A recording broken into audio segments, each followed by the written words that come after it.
નમસ્કાર મિત્રો, સ્વાગત છે તમારું આપ સૌની સયારી ચેનલ ગુજરાતી સાહિત્ય વિદ નિકુંજ યુટ્યુબ ચેનલમાં. હું નિકુંજ પરમાર આપ સૌનું તહેદિલથી સ્વાગત કરું છું મિત્રો આજના વિડીયોમાં. તો મિત્રો આજના વિડીયોમાં વાત કરવાના છે ગુજરાત રાજ્યના પેન્શનરો માટે આ મહિનાથી આ બધી જ સુવિધાઓ મળશે સા મફત. મિત્રો જો તમે ગુજરાત રાજ્યના પેન્શન ધારક છો તો તમારા માટે આજનો આ વિડીયો 100% ઉપયોગી બનશે. મિત્રો વિડીયો પસંદ આવશે તો વિડીયોને લાઇક કરી લેજો, ચેનલને પણ સબસ્ક્રાઈબ કરી લેજો. વોટ્સઅપ ચેનલ છે, ટેલિગ્રુપ બંને બનાવે છે, લિંક ડિસ્ક્રિપ્શન મૂકું છું, અવશ્ય જોઈન થઈ જજો. મિત્રો તમને આ ચેનલ પર સરકારી કર્મચારી, નિવૃત્ત કર્મચારી, પેન્શન ધારકો બાબતે પગાર, પેન્શન, ડીએ, ડીઆર, એચઆરએ અન્ય કોઈ પણ અપડેટ આવે હરેક અપડેટ આપણી ચેનલ પર પ્રોવાઈડ કરવામાં આવશે. તો આપણી આ ચેનલને સબસ્ક્રાઈબ કરીને બેલ કે બટન દબાવવાનું ભૂલશો નહીં. મિત્રો ચાલો જાણીએ વિગતવાર માહિતી.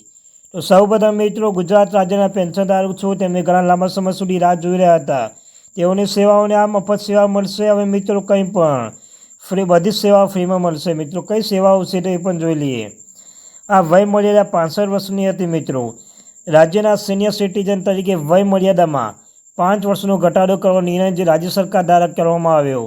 હવે તે 65ના બદલે 60 વર્ષ કે તેથી વધુ વય ધરાવતી વ્યક્તિ સિનિયર સિટીઝન તરીકે લાભો મેળવી શકશે.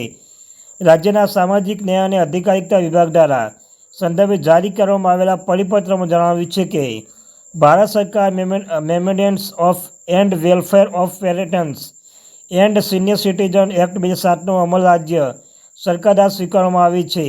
આ કાયદા હેઠળ સિનિયર સિટીઝન તરીકે 60 વર્ષ સુધી વધુ વયના નાગરિકો સમાવેશ કરવામાં આવ્યું છે, જેના પગલે રાજ્ય સરકાર દ્વારા વરિષ્ઠ નાગરિકો માટે વય 65 બદલે 60 વર્ષ કરવામાં આવી છે. અસમાનતા દૂર કરવામાં આવી છે. વિવિધ સંસ્થાઓ અને સરકારોના વચ્ચે સિનિયર સિટીઝન વયમાં અસમાનતા જણાવતી હતી. બેન્કો સહિત સંસ્થાઓ દ્વારા 60 વર્ષ કે તેથી વધુ વયની વ્યક્તિ વરિષ્ઠ નાગરિક તરીકે ગણવામાં આવશે. રાજ્ય સરકાર યોજનાના વય મર્યાદામાં અસમાનતા જોવા મળતી હતી, જેના પગલે સરકાર આ પરિપત્ર જાહેર કરીને હવે તમામ યોજના કે સરકારની કામગીરી માટે સિનિયર સિટીઝન તરીકે વય મર્યાદા 60 વર્ષ નક્કી કરી છે.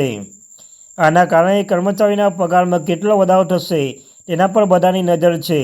મળતી માહિતી મુજબ હવે સરકાર 10 વર્ષ જૂના નિયમમાં ફેરફાર કરવા જઈ રહી છે, જેની અસર લાખો કેન્દ્રીય કર્મચારી પર પડશે. સરકારની યોજનાની જાણો. તમારે જાણવું જોઈએ કે કેન્દ્ર સરકારના ઔદ્યોગિક કામદારો માટે ગ્રાહક ભાવ સૂચકાંક IWના ડેટા આધાર મોંઘવારી ભથ્થું ગણતરી કરશે. તમે જણાવી દઈએ કે આ સૂચકાંકનો એક આધાર વર્ષ છે, જેની સાથે ફુગાવાની તુલના કરવામાં આવે છે. હાલમાં ડીએની ગણતરી 2016ના આધારે વર્ષના આધારે કરવામાં આવશે, જ્યારે 60મો પગાર પર લાભ કરવામાં આવ્યું હતું ત્યારે.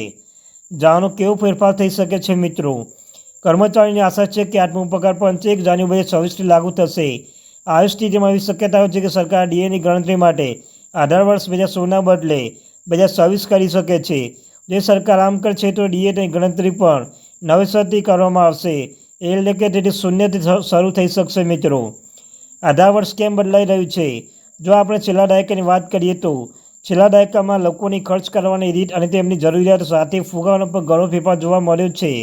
જો અમે તમને સરળ ભાષામાં સમજાવીએ કે આજે લોકો જે વસ્તુ પર ખર્ચ કરી રહ્યા છે તે 2016 કરતાં ઘણી અલગ છે, અને આ બધા કારણોસર ફુગાવાના યોગ્ય રીતે મૂલ્યાંકન કરવા અને કર્મચારી લાભ આપવા માટે આધારરૂપ છે. મિત્રો નવો મૂળ પગાર કેવી રીતે રચાશે?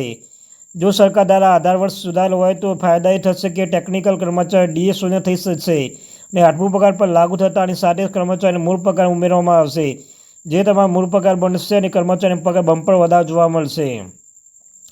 8મો પગાર પંચ રચનાની જાહેરાત.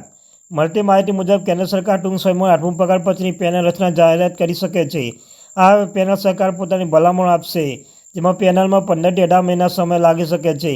જોકે પગાર પંચના ભલામણ ગમે ત્યારે લાગુ થઈ શકે છે, પરંતુ આ નવું પગાર પંચ 1 જાન્યુઆરી 2026થી લાગુ થવાની શક્યતાઓ છે. જો નવું પગાર પંચ મોડું લાગશે તો પણ તેમને બાકી રકમ લાભ પણ મળશે. મિત્રો તો આ અત્યારે મહત્વપૂર્ણ update. Thank you very much મિત્રો.